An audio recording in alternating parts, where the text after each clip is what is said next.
अब हम प्रश्न पहला सॉल्व करेंगे तो उसे विलोपन विधि से करेंगे। तो x धन y बराबर 5 को समीकरण 1 मान लेंगे तथा 2x ऋण 3y बराबर 4 को हम समीकरण 2 मान लेंगे। अब इसे विलोपन विधि से सॉल्व करना है तो दोनों समीकरणों के चर वाले गुणकों को समान कर लेंगे, किसी भी एक चर वाले गुणकों को। तो हम समीकरण 1 में 2 से गुना करेंगे।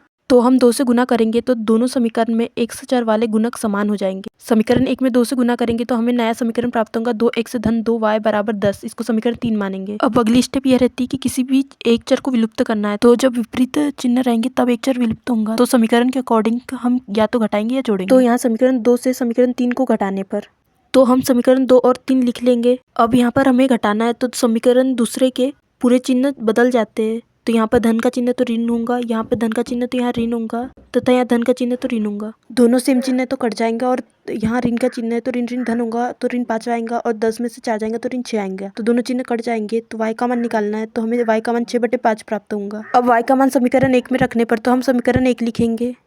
तो हम y का मान लिखेंगे तो 6/5 लिखेंगे और इसको सॉल्व करेंगे तो 25 ऋण 6/5 आएंगे और x का मान हमें 19/5 प्राप्त होगा। अब इसे हम प्रतिस्थापन विधि से सॉल्व करेंगे।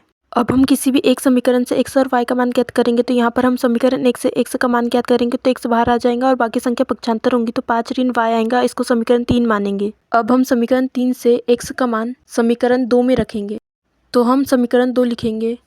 अब हम x का मान लिखेंगे तो 2 गुणित 5 ऋण y ऋण 3y बराबर 4 आएगा। जिसमें बराबर का चिन्ह और दोनों सेम चिन्ह है तो कट जाएंगे तो y का मान हमें 6/5 प्राप्त होगा। अब y का मान समीकरण 3 में रखने पर अब हम समीकरण 3 लिखेंगे। अब हम y का मान लिखेंगे तो x बराबर 5 ऋण 6/5 आएगा। 25 में से 6 जाएगा तो 19/5 आएगा।